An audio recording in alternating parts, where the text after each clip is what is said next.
बहुत पुरानी बात है। एक छोटे से गांव में गफूर नाम का एक बूढ़ा किसान रहता था। वह बहुत गरीब था, लेकिन बेहद सब्र करने वाला और शुक्रगुजार इंसान था। उसके पास सिर्फ एक छोटा सा खेत था, जिसमें वह दिन रात मेहनत करता था ताकि दो वक्त की रोटी कमा सके। एक साल गांव में भयानक अकाल पड़ा। बारिश नहीं हुई, नदियां सूख गई और गफूर की फसल भी बर्बाद हो गई।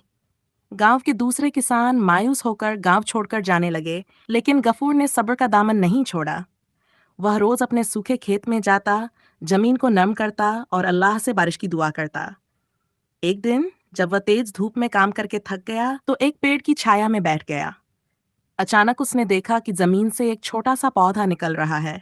यह पौधा बाकी पौधों से अलग था। उसके पत्ते चमकदार थे और उसकी जड़ों से हल्की हल्की रोशनी निकल रही उस थी। नन्हे पौधे की शक्ल और रंग गफूर बिल्कुल ने उस अनोखा पौधे था, की जैसे वह हिफाजत किसी करने का दूसरी ही फैसला दुनिया से किया।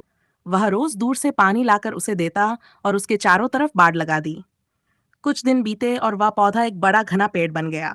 उस पेड़ पर फल तो नहीं लगे, लेकिन उसकी छाया में बैठने से अजीब सा सुकून मिलता था।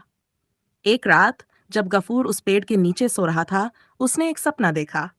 सपने में एक बुजुर्ग ने उसे बताया कि ये कोई मामूली पेड़ नहीं, बल्कि एक जादुई पेड़ है जो सब्र और मेहनत का फल देता है।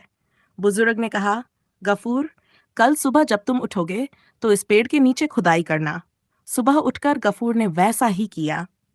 उसने पेड़ के नीचे खुदाई शुरू की और थोड़ी ही देर में उसे एक पुराना लकड़ी का संदूक मिला।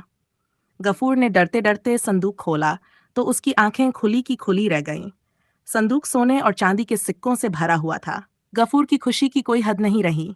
उसने अल्लाह का शुक्र अदा किया और उन पैसों से अपने और अपने गांव वालों के लिए कुएं खुदवाए और खेतों को फिर से आबाद किया।